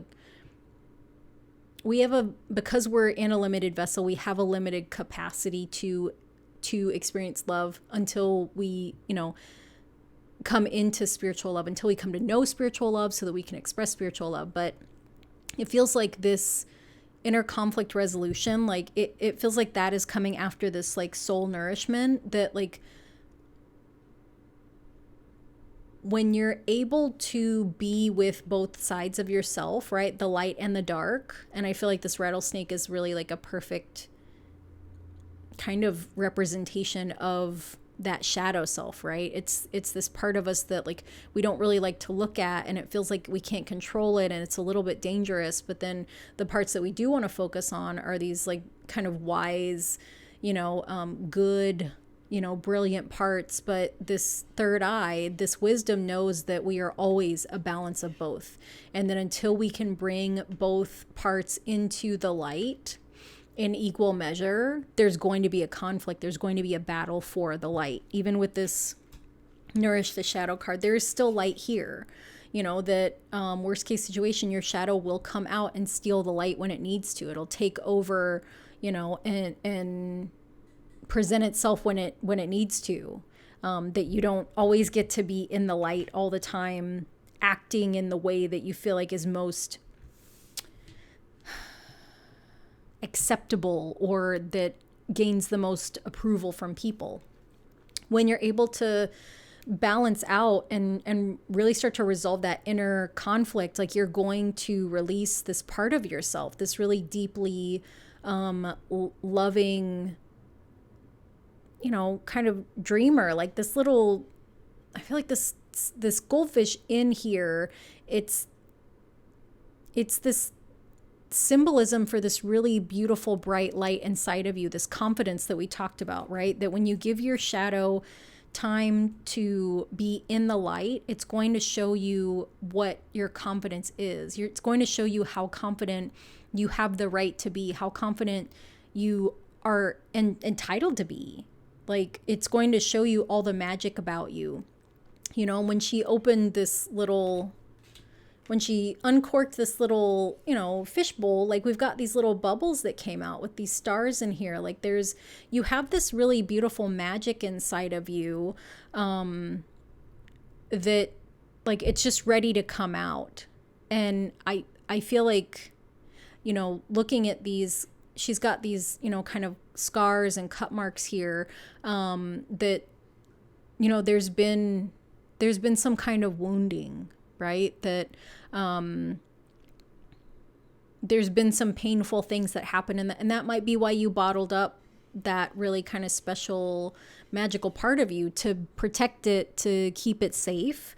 But you know, when we look at both of these cards and we look at, you know, this is the shadow, this is, you know, this is the dark, this is the light,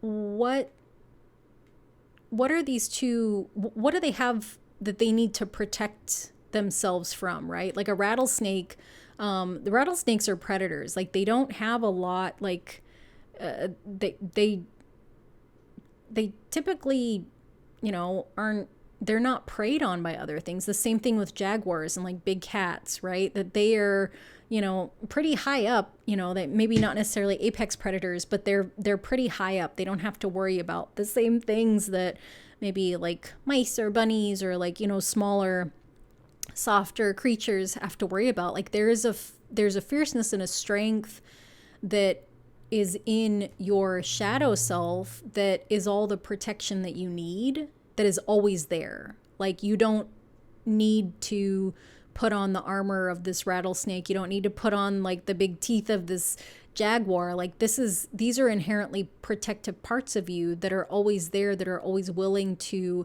step in as needed, right? That they're ready to activate as needed. So this part of you in the light that's been bottling up your magic, you're trying to do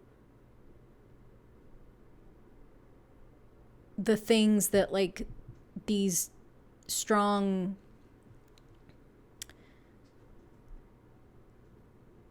shadow parts of you,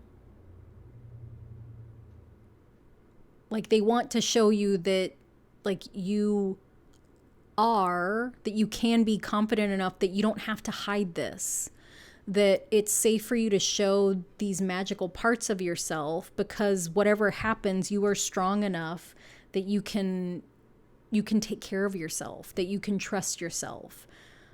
Yeah. I feel like this inner conflict resolution, spending time with your shadow, like it's going to create this significant level of self-trust that you, I think that you grew up in a world that taught you that you have to do things to make sure that you're safe. And what self-trust will teach you is that you have to be aware and use your wisdom and use your experience to determine what is and is not safe. You know, that like a perfect example is like people, you know, like people that carry weapons, you know, they're like, oh, you need a gun's going to keep you safe. And it's like, not, I mean, in certain situations, sure. If you're in a combat zone, it might not. If you're going to go get groceries at a Walmart at midnight in a not great part of town, it may or may not, right? Like if you, let's say you're in a dark parking lot and somebody grabs you, like do you have the time to react to grab this gun to do what? You know, versus having the wisdom and the experience to know that like this isn't a great part of town. Also, midnight's not a great time to get groceries. And that like, you know, this isn't, intuitively, this doesn't feel good. Do I have to get groceries right now? Could I call someone to come with me? Right? That like when you are able to make really good decisions for yourself, then you don't have to figure out ways to proactively force safety into the situation. Like when you trust yourself and you know that you can make good decisions for yourself, you create your own sense of safety. You make things safe for yourself. And I feel like that is what you're going through as you resolve this like inner conflict. Like you're going to see that like, okay, I can trust myself to make good decisions to keep me safe, you know. And safety is pretty subjective, right? We can talk about like emotional safety, physical safety, mental safety, safe people, safe relationships. So I don't just mean like physical safety when I talk about safety. Okay, so next we have the Explorer of Bells, which is the Knight of Swords. I talked about how this is going to take about 2 years, but it's going to be a very fast 2 years. The Knight of Swords is the fastest moving knight in the tarot. We've got this bell, you know, over this light at her heart center, which mirrors this light, you know, this magic at her heart center, which mirrors our lights here. And then this little mole, look at this little banana. Oh my gosh, just trust. There's a sprouting. 3 + 2 is 5. 5 is the number of change. Once you start to trust yourself, oh, I'm sorry, I just kicked her all the way out there. Once you start to trust yourself, things are going to move very, very quickly. Very, very quickly, because that's the key to it. Like going through the process, spending time with your shadow, with your inner child, resolving that inner conflict, like these are all the catalysts for the night to take off, for this sprouting to happen, for this little guy to pop out of the ground with these little rainbows. What is this? I feel like it's so cute because he can't see anything, right? Moles are pretty much blind, but he's just popping out. It's like, hey, look what I found. That like once you go through this like shadow work and you've resolved this inner conflict, like you're just gonna go. And that metamorphosis is really like, it's going to be really quick. Like when we look at this, we don't even have a cocoon. We have the caterpillar into the butterfly, and we've got these couple layers, right? Like typically like a caterpillar it takes a couple minutes for him to spin that web, weave that web around himself, with because he's got to weave the whole thing, and I'm pretty sure he uses his mouth, or maybe it's his butt. I don't know. I don't know a whole lot about caterpillars, obviously, but I do know that it takes a little bit of time for the cooking to happen, the change to happen when they're in the cocoon. We don't even have that. We have the caterpillar to the butterfly metamorphosis. 3 + 4 is 7. We talked about 6 being the number of human love, 7 being the number of spiritual love. And this temperance card, temperance is one of the angels of the tarot. We've got the angel in the judgment card, angel in the lovers card. Technically the devil is an angel too. He has fallen, so that devil in the angel card. And then we've got temperance, which this temperance doesn't have her angel wings, but temperance, is one of the angels of the tarot. And this card is really about patience and balance, that, and really, if we kind of look at it, it's about this integration, right? Like integrating the light and the dark, having this, this cup equally pouring through. It's a mirror image. This, like integrating something, like being the same thing, being two, I can't even talk. Being two things at once.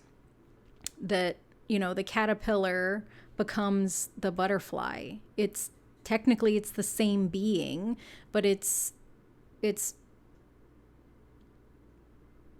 morphed into something different. Like this metamorphosis process has changed it. There's been alchemy, there's been transmutation, there's been some kind of magic that happens for it to change from this to this, but it's still the same physical being. And like that's what's happening to you. There's this integration of the light and the dark, this integration of the wisdom and the physical. This is like this is really phenomenal. Like this is like you're becoming this person that you always dreamed that you could be, but you didn't really know how you would get there. Like you didn't really know how it would happen, right? Like your kind of earthly human brain, has kind of thought about it so many times, like, okay, well, how would I do this and how would I do that, and like what are the steps, and it's things that are like, well, I could go to the gym, and like maybe if I bought some new clothes and it's like, like this earthly wisdom, it's what we have, but once we transmute into something else, once we integrate and change into this, I feel like it's not even, I can't alchemize, transmute. I feel like there's not even like a word for, like, it's like words don't do it justice to explain like the level of change that is going to happen for you. Like it almost feels like you're going to get to this place in 2 years and look back and feel like your life before this wasn't like a different chapter in a book. It wasn't even a different book. Like it was a whole different series, right? That like that where you're going is going to feel so far removed from where you came from that it's almost like that was the prequel, you know, and like where you end up here is like, I don't know, like 7 movies after the prequel, right? It's like such a quantum leap forward that it's kind of mind-boggling, but also not, because you will have gone through the whole experience. But I think when you get to this, like, you will know the divine was involved, because it doesn't make sense that it happened. Like, you could not have done this yourself. Like, there's some divine element to it. Yeah. Okay, group number 3. That's been the reading on what you are building and creating, which is just a whole, just like a whole new level of your existence. No big deal. Just a little tweak. Not to say there's anything wrong with you now. There's nothing wrong with you now. You are just a little bit blind. So we gotta get you some new glasses so you can actually see the authentic you, so that you can see who you actually are. Yeah. So just think of the next 2 years as like a really long eye exam, but way more magical. And I feel like I look at her, she's got her eyes closed, and I feel like if this card could move, she would open her eyes and roll her eyes at me. I feel like that's what this will look like. It's like, oh God, girl, this is not a 2-year eye exam. Like, please stop. Let spirit give the messages. You just channel the messages. Don't say nonsensical things like that, Kathy. Oh, okay. Thank you so much for letting me read your cards. Thanks for being here for all the kind of weird quirkiness that is me. I hope that this reading was, enlightening and supportive and helpful for you, and that you are not scared of the shadow work, and that you will do something that you're not good at, even if everything inside you screams that the failure police are going to come get you because you don't know how to draw a portrait.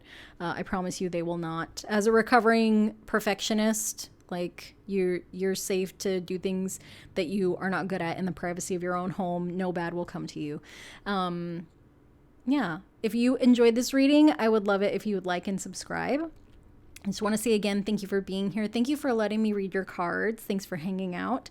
And I am wishing you a beautiful Taurus new moon. So I will see you later. Bye. Hello, group number 4. So if you, I hit the microphone. If you chose this 4 of Wands card, this is your reading.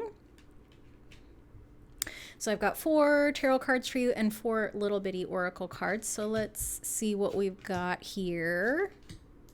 Okay. Oh my goodness.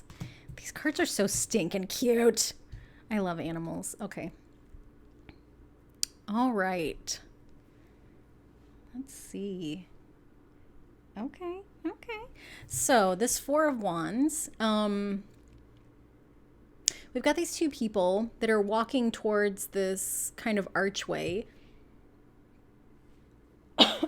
Excuse me, sorry. That are walking towards this archway.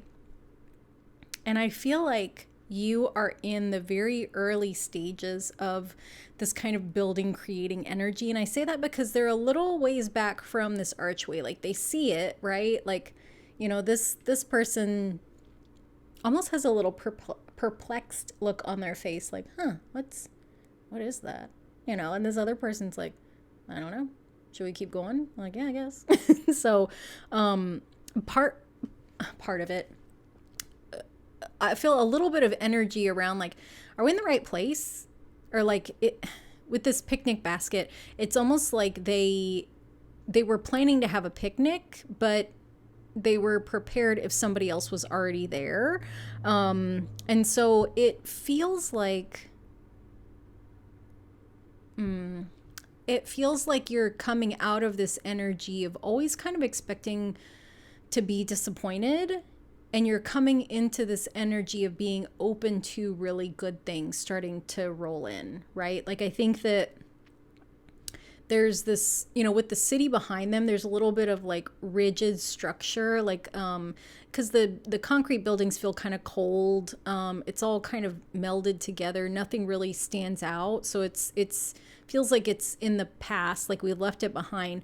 But in moving towards like this kind of greenery, it's I mean, it's green and yellow. It's not super vibrant. It's not, you know, like some of the other Four of Wands were like really vibrant and really celebratory. But it's different, right? We've got the flowers up here and the green foliage, and it's not the dense, dull concrete, but it's also not like, it's not as kind of bold or fancy or like exuberant, exaggerated as you kind of thought it would be. And so it feels like there's a little bit of uncertainty, maybe a little bit of disappointment as you're coming into this kind of building, creating phase. And I think that that is because of this Eight of Cups. So this Eight of Cups is about walking away from something. And I feel like this has been either something you've been, it either took you quite a while to get to the place where you actually walked away, because we have like this crescent moon and this full moon. So this kind of makes me feel like it's been a couple moon cycles, which is about a month, like 30 days is 28 days is about a moon cycle. But with the two kind of overlapping, it feels like it might have taken you a while to muster up the courage, determination, acceptance that you had to walk away.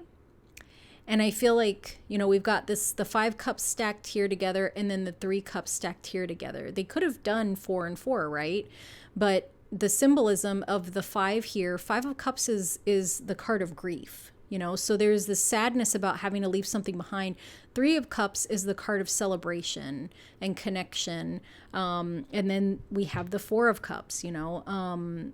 This 3 of cups, it feels like you're moving towards, you're optimistic about moving towards brighter days. You're optimistic about finding your people, finding your tribe, but it still hurts that you had to walk away, you know, because we connect to people and we want those connections to be good, right? We want them to be fulfilling. We want them to last. For some of you, this might have been a breakup, you know, with this 20, 2 plus 0 reduces to 2, which is the number of partnership. This Dolphin Spirit card says this and that are true.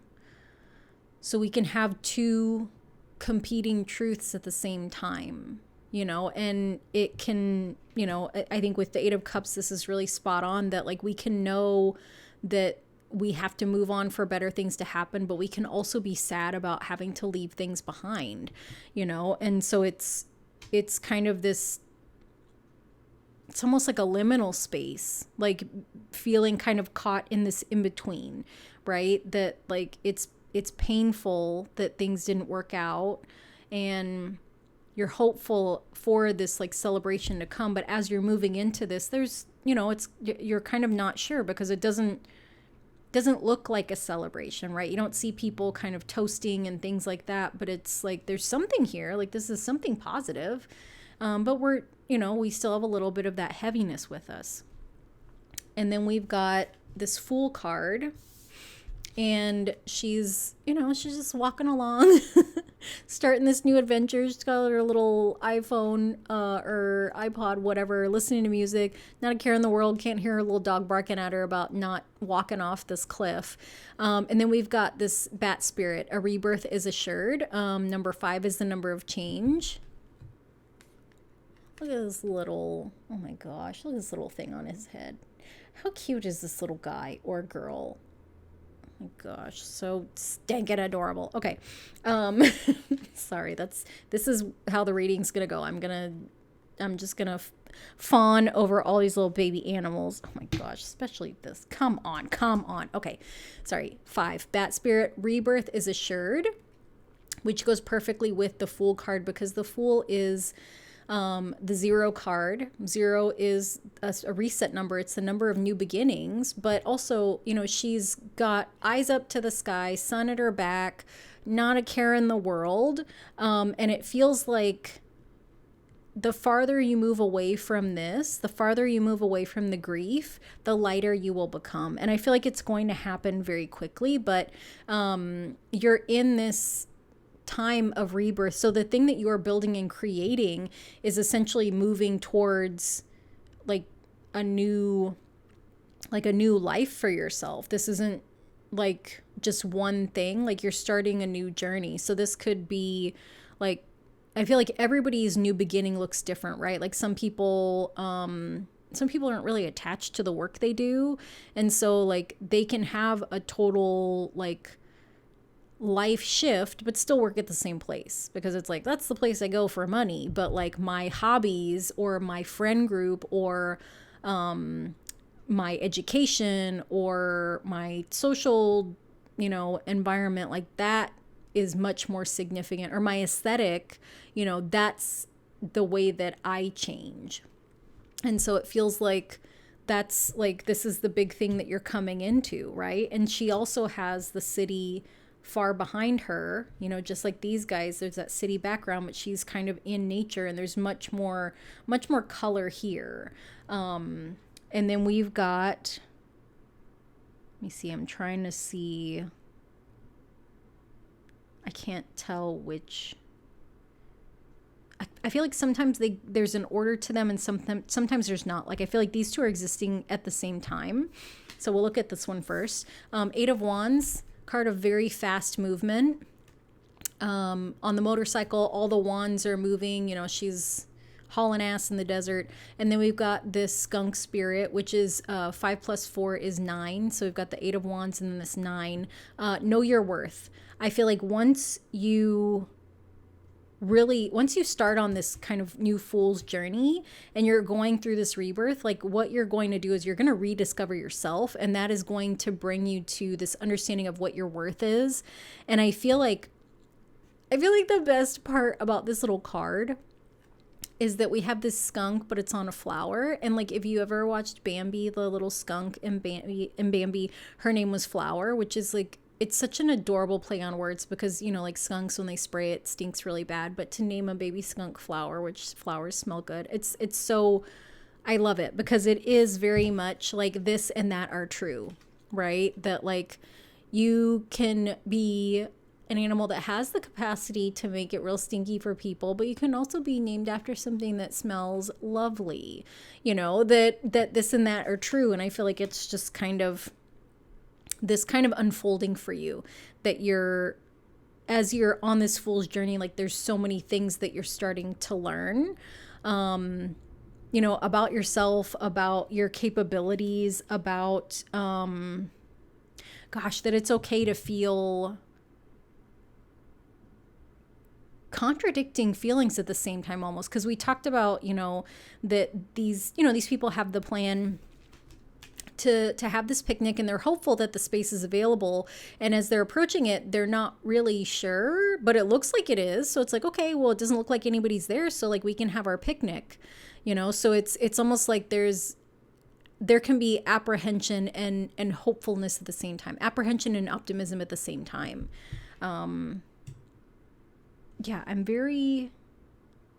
It feels like there's a lot of kind of push and pull energy here, right? The grieving, but the moving on and the hoping for joy.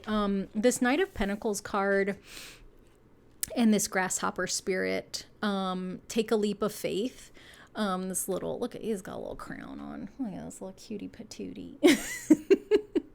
The Knight of Pentacles is, I feel like this is very much like that this and that are true energy. So the Knight of Pentacles is very intentional. He is the slowest moving knight in the tarot.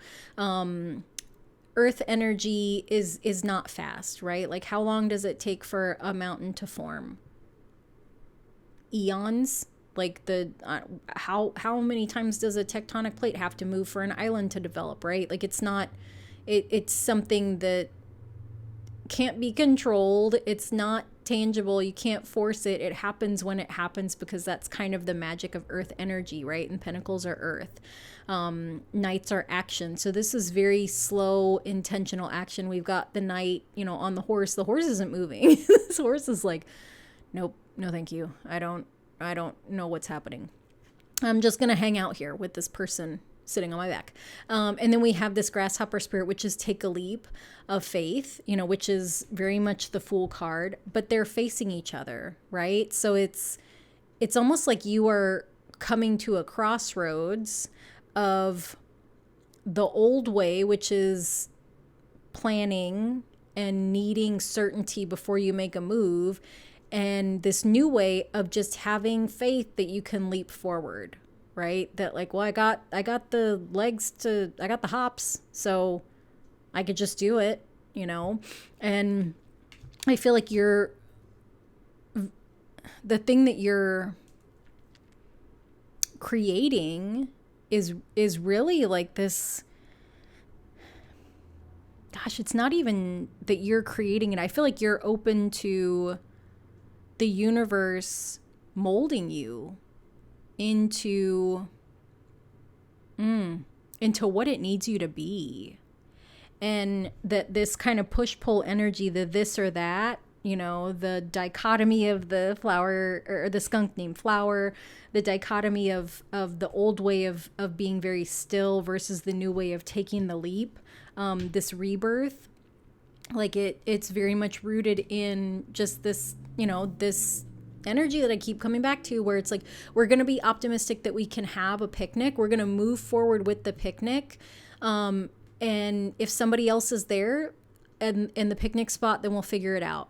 But we'll keep moving forward with it, right? Like we can see they're not even all the way over the hill because we can't see this person's feet. We can see their feet, but not theirs. So it's like we're still, you know, these two are still kind of coming up the hill.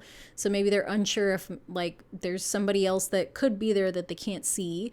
But we're going to keep taking those steps forward. We're going to keep moving forward towards the thing that we want, even though we don't have a guarantee that it will work out the way that we want. And I feel like that is the epitome of surrender and trust. That, you know, like that you feel the calling to have a picnic, and you can't really reserve a picnic spot because that's not really how picnics work, right? Or at least not this picnic spot. And so you are surrendering, you're trusting the nudge to have the picnic, and you're surrendering the outcome to the universe while taking action. You're taking that divinely led action to go to the picnic spot with your little picnic stuff, you know, and you're surrendering the outcome to the universe. That if the universe wants you to have a picnic here, then nobody else will be there. And if the universe wants you to go somewhere else, then people will be here and you'll be led someplace else. So it feels like, you know, and that's really what the Fool is about. The Fool is about surrender. That she just keeps walking, eyes to the sky, arms open, heart shining forward, trusting that, you know, even though we can't see it and she's not looking for it, trusting that there's something there that will catch her. And it's very intentional that the rest of this image is off the card. It's off screen. We can't see it because there could very well be another step right here. There could be another, you know, like ledge right here that we can't see, that it would be very easy for her to step over on. And she's not looking. We can't see it. You know, there's the ego that's a little fearful, like, oh, watch out, what's happening? But the Fool says, you know, the universe is telling me to go this way, and I'm just going to surrender and trust that the path before me will be there when I need it to be. Or that the universe will give me a little nudge and say, hey, hold on, like, don't walk off that cliff. Or that I will be caught, you know. And this is just really, it's beautiful. It's really beautiful, beautiful energy to come into, to just kind of learn how to surrender and trust and follow and partner with the universe. Because I feel like there's people that I don't feel like they say it to you. I feel like they're around you, and maybe it almost feels like parents. You know, like you share a plan with your parents, and then they support you, right? And they're like, yeah, that picnic sounds amazing. And then when you're not there, they kind of talk to each other, you know, and it's like, well, this isn't really like group number 4, but also like, you know, they know how to make their own best decisions, so I'm sure that they will be fine. But also like this, oh, this is very different, right? It's like this and that are true energy. Yeah. Yeah, it's very different than your norm is how it feels to me, but also maybe that's what you're leaving behind, right? Maybe you're leaving behind, well, this is who I've always been. This is how I've always done things. I want to try something new. Yeah. Yeah. This was very short, but I feel like it was, you know, it was pretty to the point. So yeah, group number 4. This has been your pretty brief reading, especially for me. I'm talking all the time. But I hope that you enjoyed it. Yeah, this is just been the thing that you're building, the foundation that you're laying. And I just want to say thank you so much for being here. Thank you for letting me read your cards. If you enjoyed the reading, I would love it if you would like and subscribe. And I hope that you have a beautiful new moon in Taurus, and I will see you next time. Bye.